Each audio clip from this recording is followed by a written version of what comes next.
They hit their 10-year impact goal in half the time, and now are gearing up to reach 1 billion lives for good. Let's bring Jeff Lawson, CEO of Twilio, and Kevin Barenblat, co-founder and president of Fast Forward, to the stage.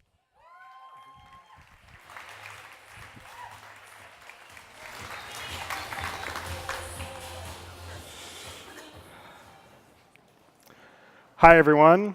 I'm so excited to be sitting here with Jeff Lawson, the founder and CEO of Twilio. I know a lot of people who work at Twilio. I've been doing a lot of reading about the company. I have so many questions for you. We don't have nearly enough time. And as I'm sitting here... Didn't you make the schedule? I've done a whole day. As I'm sitting here, all I want to know is, so I've been to the office. It's full of sneakers. You have the coolest kicks on I've ever seen. Can you tell us a little bit about what role sneakers play in Twilio? Yeah, absolutely. One of our values at Twilio is wear the customer's shoes. And the idea is, how do you know if we're representing our customers' needs? How do we know if we're best serving our customers? Well, you have to walk a mile in someone's shoes before you can really understand them. And so we made our value, wear the customer's shoes. And then we said, how are we going to live this? And we do this awkward thing where we go into customers and we say, I have a question for you. Can I have your shoes? and we get customers to give us their shoes. We give them a pair of Twilio kicks in response, and we hang them all around our office with the customer's name, the company, the name of the person, as a constant reminder, because people always come into the office and they say, what's with the shoes? And it's a great reminder to say, well, let me tell you, wear the customer's shoes is one of our values. And they do exactly what I just did, and it's very recursive and keeps happening. But that's the idea, is that it's a constant reminder in the office and in every meeting that our job is to wear the customer's shoes. That's interesting. So I feel like I'm founded Fast Forward in part as redemption for my previous career. I call myself a recovering ad optimizer. You've been an entrepreneur since you were 13, and I hear a lot about Twilio's values from my friends who work there. You call them your 9 things. It's things like, but it's not like trust, and it's not the normal things. Yeah, it's like most companies have these values. There are words like integrity. You have like draw the owl and no like, shenanigans. Where do these come from? Well, here's the thing, right? So values are the words you use to describe the culture. They're actually 2 distinct things. The culture is what you feel when you come to work every day, and the values are the written words that are the descriptors of that culture. And those words can be accurate descriptors of that culture, or they can just be made up words on a wall that don't mean anything. And when we were crafting our values, we said, look, if we want these things to be valuable, if we want them to be actually actionable by people, people need to understand what they mean. And most companies have words like integrity. And you're like, I understand what integrity means. Like, I understand the word. Like, I get it. But I don't really understand if what I'm doing right now has integrity. Like, nobody walks around saying, wow, I just had a lot of integrity. Good job, me. But it really, so we picked this word, no shenanigans. Because, you kind of know shenanigans when you see it. Mm-hmm. And the result is we hear these words used constantly to make decisions throughout Twilio. And so we'll be in a conversation about some product or pricing or whatever it is, and you'll hear someone say, no, we shouldn't do that. That feels like shenanigans. And this conversation will ensue about whether it's shenanigans or not. But you never hear in the company where people say, you know what, that doesn't have integrity. No one would just say that. It's weird. And so I always think that our values are working when you hear people invoke them to make decisions. Mm-hmm. That's how you know they're real. They're not just words on the wall, but actually lived by people. And we hear this all the time, that when they join Twilio, they are actually surprised because they've never worked somewhere where the words that they read about on the website, like on the recruiting website, are actually what it feels like to be there. And so to me, part of that was to make these words very human accessible. Mm-hmm. Well, they seem to have accomplished the impossible, which is a mission-driven tech company. But we hear a lot in the press now that tech platforms, the way that you connect people, the way you make it easier for people to be in touch, can also be used to make us return to apps we might not otherwise return to them, or fuel hate speech or worse. How do you think about yourself and your responsibility as a tech platform? Well, look, I think that as technologists, as business people, and as members of society, it is our responsibility. Like, we have to take responsibility for the technology that we create. Mm-hmm. And for a lot of people, it's about creating good with our technology. But you also have to realize the unintended consequences of the technology and recognize that it's your job to be responsible for those as well. And that's where I see a lot of folks who want to say things like, well, we're just a platform. We're just an enabler of humanity, and humanity is good and it has bad, and but we're just here to enable. And I just think that's shirking the responsibility that you have as a business leader and as a technology leader. And it's like, at some point, if you cash the check that society writes you for building some successful technology company, well, then you have to accept the consequences of that. And for the longest time, people didn't recognize that, and now finally they are. And at the very bottom of Maslow's corporate hierarchy here, it's like, it's going to be a shit ton of bad PR for you if you don't accept this. Let alone the moral and ethical duties that you have to the society that allowed you to start a company and to build the thing that you built and amass the wealth that you've amassed. Let alone your responsibility to that system that let you get to this spot.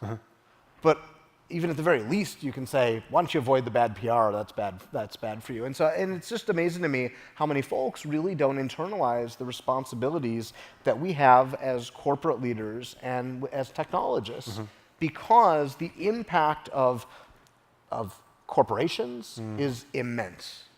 Corporations are arguably the most powerful groupings of human beings in the world. I mean, there's a lot of countries where corporations are more powerful than government. And you can also argue that technology is more powerful than any of the above because of the reach that it now has. It's unprecedented in the history of human existence for such a small group of people to have such large impact. When we started Twilio, we shared a co-working space with Instagram. And it was three guys at their computers, and they were reaching hundreds of millions of people. It was before they got acquired by Facebook. And have you ever thought about that? We live in this magical age where a software developer can open up a text editor and have a blinking cursor and write some magical codes and upload it to an app store, and 1 billion people can use it the next day. That's insane. And so with that power, with that reach, you have to recognize that we've got responsibilities, and that just has to get built into the business model and built into the product development process as you go in order to unlock good and healthy interactions as opposed to bad ones. Right, that's interesting. So one of my favorite tech nonprofits, and I know I'm not supposed to pick favorites, probably as one of the Fast Forward founders, but is Nancy Lublin from Crisis Text Line. Yeah, that's and so she's used the power of this communication tool that's always in everyone's pocket to, well, I should let you, you're on the board of Crisis Text Line. They have this big announcement this week where they've reached 100 million messages. Do you want to talk a little bit about how 100 million messages at Crisis Text Line? How'd you get involved and how they work with Twilio? Yeah. So, I'll give the quick background, how did Twilio.org get started? Because that's kind of what led Nancy and Crisis Text Line to us. But we started Twilio.org in the early days of Twilio because we built this platform, and we said developers can use Twilio to build just about anything that needs communication, so voice calls and text messaging. And we said we're going to let developers go build anything. And we thought about company phone lines and IVRs and contact centers and shipping notifications and all this stuff. But what we did not imagine were all of the use cases that were out there in the nonprofit and the good sector. And the idea being that what we came to realize was that so many of society's problems are caused by the lack of communications. People in our society not communicating with each other when they need to, resulting in bad outcomes, or can be solved by the right communication at the right moments with the right person. And that's why these nonprofits that you're using our platform that you can use to build anything kept coming to our door and saying, hey, we want to use Twilio to connect these people to these people, and can you help us out? Is there a discount? And every time we saw that, we were like, oh yeah, sure, we want to help you. And we kind of put two and two together, and we're like, this is a trend. We have a lot of people, but they always find us because they're like, they knew someone's cousin's brother-in-law's hairdresser, has a roommate works at Twilio. Like, oh, can you hook me up? And I was like, you shouldn't need that. Right. We want to work with you. And so we started Twilio.org in about 2013 to really start down this path of saying we want to formalize how our technology is used to propel good in the world, because there's so many organizations out there who are close to populations who are in crisis, and close to those who are in need, and close to the societal problems that we have around the world, who see those problems and see how communications can be brought to solve these problems. And we want to partner with everyone who sees the world that way. And so that's where we kind of opened our doors for business and said we're launching Twilio.org in order to support those folks. And Nancy was someone who fit that bill, and she described what they were doing, a crisis text line, and getting volunteers to staff 24/7 as crisis counselors, and teaching people empathy, and teaching people how to handle those crisis moments, and then getting the word out to all the people in need out there. Like, if you've driven across the Golden Gate Bridge, there are signs everywhere that says, need help, text 741-741.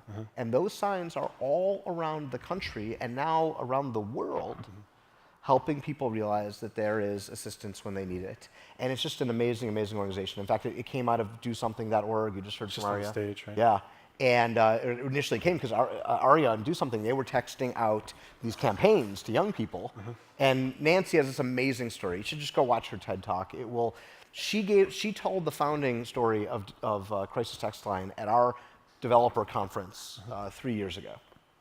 And I don't know how many of you have been to a tech conference, like a customer conference. You know, usually it's a lot of like swag and corporate and like suits and. They've probably all seen your billboards on one-on-one to ask your developers. Yeah, right. And like you're usually the typical tech conference is like, we're announcing the new product today, the X4000, and we had Nancy on stage. She told the story of the founding of Crisis Text Line, and she had the audience in tears, and literally, like, I'm not even exaggerating, people were in tears.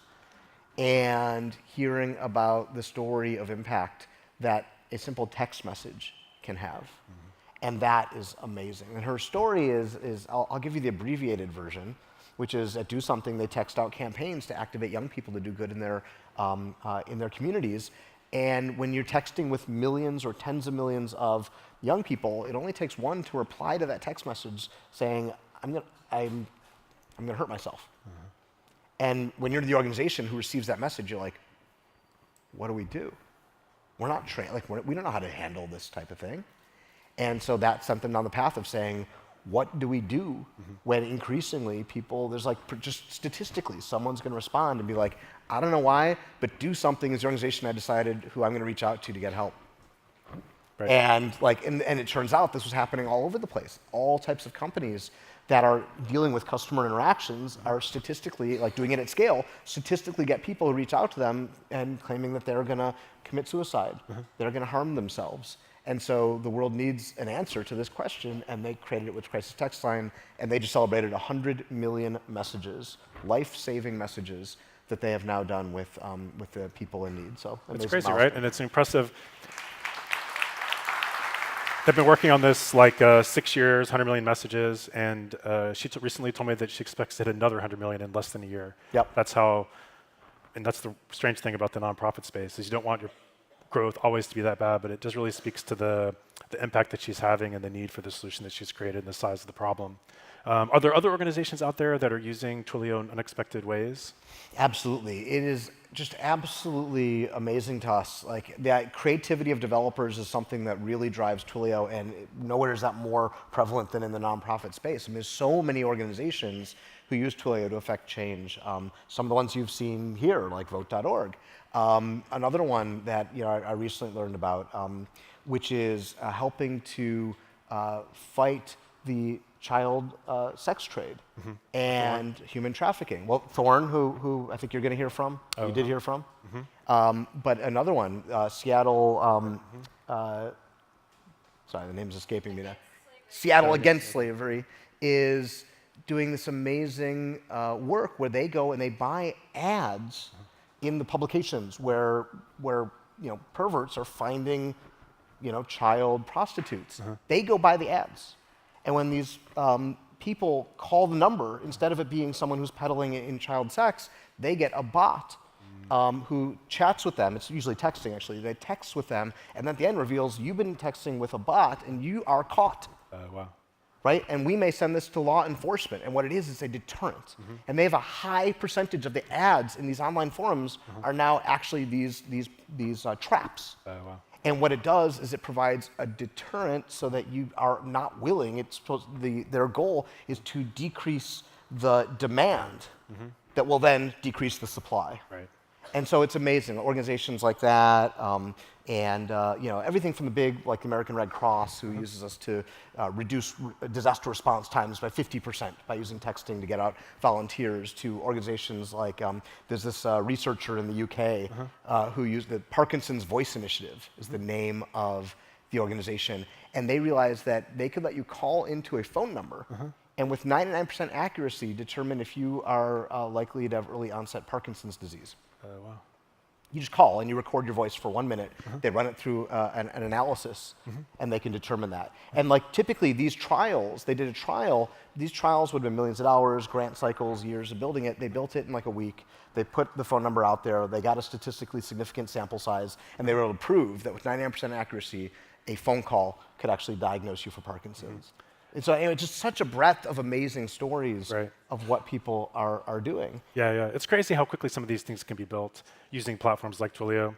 I remember a few years ago when I was at Stanford Business School, I met an entrepreneur named TJ. She was in her second year of business school, and she'd borrowed a few $1,000s of her student loan money to switch Twilio together with Google Translate, and was using it to make it easier for teachers to text message the parents. Particularly parents of immigrants who didn't grow up here, maybe they don't speak English or are intimidated by the authority of a classroom. And I was like so blown away that here she was in school and for a couple $1,000s could build this really helpful and impactful platform. Yeah, well, EJ's here. EJ! You want to come up here and talk about... Let's hear it for EJ. I happen to be here. Hi, EJ. Good to see you. EJ, welcome. Thank you. Tell us a bit about... How'd you find Twilio? How did I find Twilio? Well, I think it was a prototype, and we wanted to actually actualize the idea of what became Talking Points. And at that time, I am not technical, and we were looking for tools that would really easily build communication, especially with text messages, and we found Twilio then. So 3.5 years ago, that was Talking Points. And our mission is to really unlock the potential of millions of families in supporting their children's learning in underserved, diverse communities, which is basically everywhere in the US right now. And if you think about a parent, both of your parents, right, Jeff and Kevin, if you think about a parent's kind of desire for every child to do well in school, that will and desire is so universal. But we see many low-income families struggle to do that. If you don't speak English, if you didn't graduate from high school, if you're working double, triple shifts, where do you even start? So with that mission, I started Talking Points 3.5 years ago. That's awesome. And so I think for all the tech nonprofits in the room, and one of the special things I feel like about this moment in history is now we have all these building blocks like Twilio that make it easier for you to start build your own products, but apply them to a social mission. Can you talk a little bit about how you thought about selecting the right partners to build your product? Yeah, absolutely. In terms of selecting our partners, maybe I'll take a step back and kind of tell you what Talking Points does. Yeah. So, Talking Points, we systematically break down the barriers to parent engagement in underserved, diverse communities by building a multilingual family engagement platform. So we connect parents and teachers across technological and language barriers with two-way translation, which is AI and human-powered, as well as increasing their capacity to support their children in their homes or in the classrooms. So Twilio powers our text messaging capability, and we started 3 years ago. 15 months ago, we reached 1 million messages. 6 months ago, wait for it, 6 months ago, that got us to 5 million messages. Oh, wow. And this is the first time we're sharing this, but last month, we got to 10 million conversations between families. It's amazing, something just as simple as does the parent and the teacher speak the same language, and how much of an impact that can have on a student's outcome. And it's such a simple thing, yet no one had solved that problem until Talking Points came along. That's fantastic. Yeah, absolutely. Thank you, Jeff. And it really kind of stems from my personal experience growing up. So I am Korean. I moved from Korea to England when I was 8 and lived in basically the Sunnyvale equivalent, but in London. And I saw my mom become this parent leader in the community because she spoke English, because she was educated, and all these other parents crowding around her, literally causing a traffic jam in the parking lot because they were asking her so many questions about what was happening at school. And we're really about kind of creating that equitable environment through increased communication, through increased connections. Because if you don't have that connection, you cannot build a relationship and you cannot build a partnership that is sustainable, that is supportive, and just collaborative in supporting that child and the classroom of students as well. And how did you come across the idea to use text messaging as the way to connect these constituencies together? Was that obvious to you when you thought about the problem, or did it take some experimentation to figure out what medium can I use to connect parents and teachers together where we can bridge this communications gap? Yeah, absolutely. So, one of our values, and you spoke to values earlier, is accessibility. And it needs to be accessible for everyone in our community that we're serving. And that universal accessibility, the only channel we have was text messages. So it seemed natural to power communication through text messages because everyone can text. Most parents, even in our communities, have a phone, despite the fact it might not be a smartphone. So it's really about that reachability and being able to provide that equitable experience to all. Can you talk a little bit about, I'm actually very curious about Twilio. When I first came across Twilio.org 5 or 6 years ago, you had this really audacious goal of hitting 1 billion messages for good. I think it was in 10 years. And from what I understand, you've hit the goal 5 years early, and so you set a new goalpost, which is having 1 billion it's kind of one of the people things a you year. think you're setting an audacious goal, and it turns out it wasn't, and you're like, okay, well, now what? Can you tell us about how why this is important and how you plan to get there? I assume it's through partnership with people like Hee-Jae and Talking Points, but talk to us a little bit about why move the goalpost? Why not just celebrate the win of getting there 5 years early? Yeah, we can just keep counting another billion messages, but at some point it felt like there was a bigger story here that we were trying to unlock, which is, look, there's so many people in need of some form of help in their lives. There's 7 billion people in the world, and communications is so fundamental to the human experience.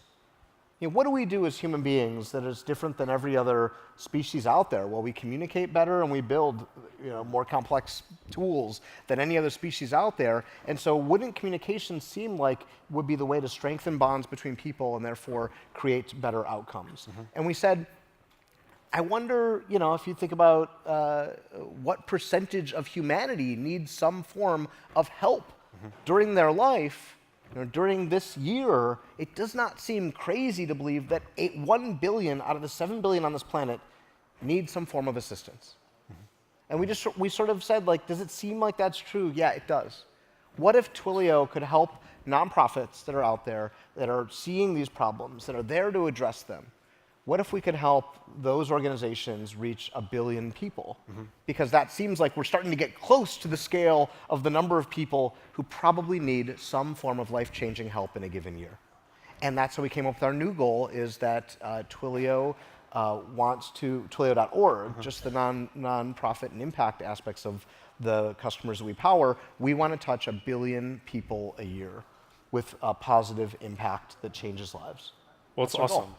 And so we're almost out of time, so I want to make sure I have a chance to ask you. Hee-Jae, you make mission-driven entrepreneurship seem very easy. And Jeff, you've been an entrepreneur since you were 13 and now have this very mission-driven, for-profit, successful tech company. Can we use the time we have left? What advice do you have to share for entrepreneurs who are interested in doing mission-driven tech work? Well, for those of you who don't want to start your own organization but want to make an impact, we're hiring. Come and join us. Should have seen that coming. And then the second part is, I started talking points, and there were so many questions about how do I do this, and how do I do that, and how do we grow, how do I build technology, I'm not technical. And I think my learning now is if you do something and literally do and take the next step, you'll figure it out. And never had I imagined 3.5 years ago when we built the prototype using Google Translate and Twilio that we would have powered 10 million messages 3 years later. So, yeah. Yeah. Yeah, and I think my advice is just follow your heart and do something that you believe the world viscerally needs, and that there's a customer that you're serving that you love. And I've started 4 companies in my career. Twice I felt that I was bringing a product that my customer needed, and I really cared about that customer and their outcomes, and I really cared that the product was something they needed. And then twice it felt more like I'm doing it for the sake of business. Mm-hmm. And when I did it for the latter reasons, when I was like, well, it seems like a good business, but I don't really have this visceral connection to this product or this customer, it's hard to get through those, the difficult times, the blood, sweat, and tears it takes to build something of value. And so my advice to everybody here, which is I imagine a lot easier in a world of impact, is to really think about the customer that you're serving and the solution that you're bringing to them, and feel viscerally and passionately that you're making their lives better by doing the work you do. And when you feel that, everything is magical. And it gets you through the hard times, it gets you through the blood, sweat, and tears, and it really provides this intrinsic motivation to do your best work.